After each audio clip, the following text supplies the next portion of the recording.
12 champions du monde n'ont pas été retenus en 2022. Que sont-ils devenus 4 ans plus tard?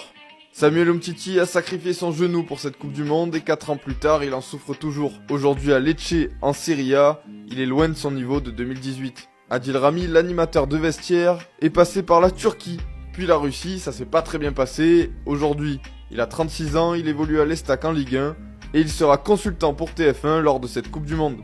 Djibril Sidibé, après le mondial, il a perdu sa place à Monaco et a fini par quitter le club. Aujourd'hui à 30 ans, il évolue à l'AEK Athènes.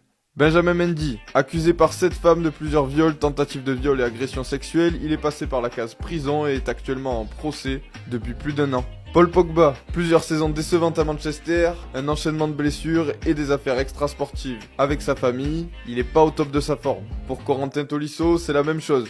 Aujourd'hui à Lyon, il a passé ses 4 dernières saisons à se blesser. N'Golo Kanté est un des plus grands regrets. Il souffre de blessures depuis 1 an et on ne sait pas s'il retrouvera un jour son niveau.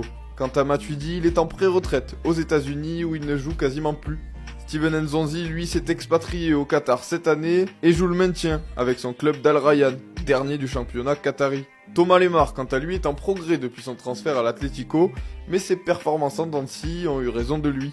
Nabil Fekir est loin d'être le joueur français le moins en vue en Europe. Depuis qu'il a signé au Betis en 2019, il brille régulièrement en Espagne, mais la concurrence en attaque est trop rude. Florian Thauvin, qui a connu une énorme blessure après la Coupe du Monde et qui s'est ensuite exilé au Mexique, faisant une croix sur un avenir en équipe de France. Fin de cette liste, lequel de ces joueurs vous manque le plus actuellement en équipe de France ?